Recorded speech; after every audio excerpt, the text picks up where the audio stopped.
धनगर समाजाने आदिवासींच्या आरक्षण कोट्यात घुसखोरी करण्याच्या विरोधात गोंदिया येथे दिनांक 6 ऑक्टोबर रोजी विशाल आक्रोश मोर्चाचे आयोजन करण्यात आले होते. गोंदिया जिल्ह्याच्या इतिहासात नोंद घेता येईल इतक्या मोठ्या संख्येने जिल्ह्यातील आदिवासींनी मोर्चात आपली उपस्थिती दर्शविली होती. या मोर्चाच्या माध्यमातून अतिशय शिस्तबद्धपणे आपल्या मागण्या शासनापर्यंत पोहोचवण्यास यशस्वी ठरले. त्या मागण्यांचे निवेदन आयोजकांसहित इतर नेते मंडळींनी जिल्हाधिकाऱ्यांना दिले. यावेळी खासदार प्रशांत पडोळे, आमदार संजय पुराम, आमदार विनोद अग्रवाल, माजी आमदार दिलीपभाऊ बनसोड, ओबीसी नेते बबलू कटरे, आयोजक करण टेकाम व इतर नेते मंडळींनी आपले म्हणणे मांडत बंजारा धनगर समाजाची घुसखोरी, आदिवासी समाजातील विद्यार्थ्यांचे प्रश्न तसेच त्यांच्या भौतिक सुखसुविधांचे विकासात्मक कार्य याकडे गंभीरतेने लक्ष वेधले. यावेळी उपस्थित आमदारांनी आदिवासी समाजाचे प्रश्न विधानसभेत मांडून लवकरात लवकर त्यांना न्याय देण्यात येईल असे आश्वासन दिले.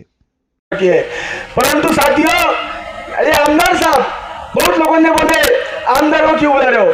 अरे हम इनको यहाँ नहीं बुलाएंगे तो हमारी बात कैसी वहां तक जाएंगी? विधिमंडल में करंट काम नहीं जाता, विधिमंडल संजय पुराम, विनोद अग्रवाल ये जाते हैं, ये हमारी बात रखेंगे। ये मोर्चा यही खत्म होने वाला नहीं है, इसके बाद भी समाज पे बहुत सारी आपद आने वाली है। उसके बाद भी अगर इन्होंने हमारी बात नहीं रखी तो इस मंच पे इनको जगह नहीं देने वाले हम। ये मोर्चा यही खत्म नहीं होने वाला है, इसलिए हमने यहाँ पे उनको बुलाए। कोई मैं राजकीय पक्ष का बात नहीं करूंगा, मैं समाज के लिए यहाँ बात करने आया हूँ। हर व्यक्ति, हर समाज का घटक, चाहे जिला परिषद सदस्य हो, चाहे आमदार हो, चाहे कोई संचालक हो, हर कोई न कोई पक्ष से यहाँ पे जुड़ा हुआ है। सबको अपनी अपनी बात रखने का अधिकार है, सबको अपने अपने तरीके से काम करने का अधिकार है। साथ ही जब समाज की जब बात आती है, हम सबको, ये जो आपकी डिजाइन दिख रही है, इसकी डिजाइन ये समाज की डिजाइन है पूरी। ये किसी आमदार खासदार ने नहीं लाया, ये हमने अपने तरीके से यहाँ पब्लिक को बुलाया है। ये सभी मैं आप यहाँ पे आए इसलिए आपका मैं बहुत बहुत स्वागत करता हूँ। और आदरणीय आमदार महोदय, आपसे विनती करता हूं मैं कि आप जब विधिमंडल में सेशन होगा तब आप हमारे 8वें अनुसूची की बात रखो, आप बिंदु नियमावली की बात रखो। आप हमारे जो अतिक्रमण कर रहे हैं, गुंड प्रवृत्ति के लोग हमारे समाज में अतिक्रमण कर रहे हैं। आज हमारी जमीन करोड़ों की है, परंतु निम्नलिखित 5 पैसे की कीमत में जमीन ली जाती है, आप उसकी बात रखो।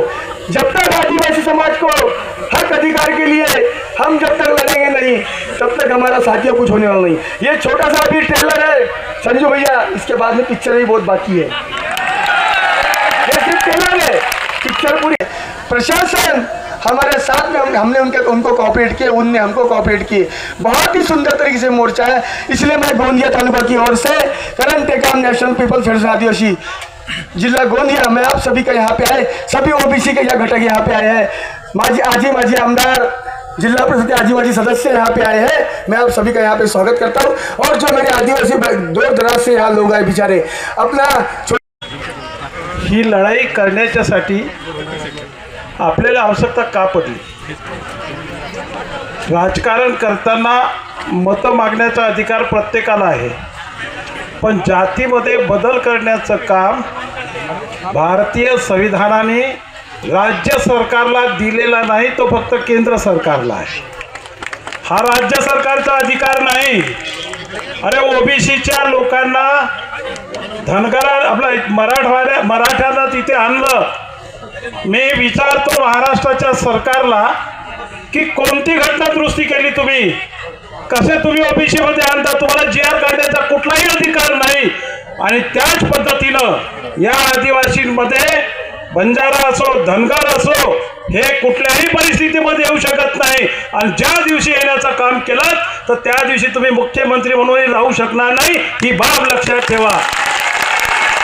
याचं कारण या राज्यामध्ये जातीमध्ये तुम्ही तेढ निर्माण करतात। आता हा तुमचा आदिवासीचा होत आहे, उद्या शेड्यूल कास्टच्या मार्च मध्ये हे सरकार वर्गीकरणाचा जीआर काढणार आहे। अरे आम्ही पेटवून ठेवू।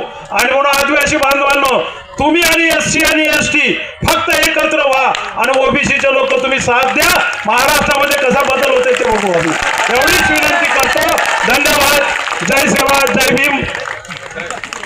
जो आरक्षण भारतीय राज्यघटनेच्या संविधानाने जे आरक्षण त्यांना सुद्धा दिलेलं आहे, त्यांनी त्या आरक्षणावर त्यांनी काम करावं, ना की आमच्या आदिवासी समाजाच्या आरक्षणाची मागणी करावी।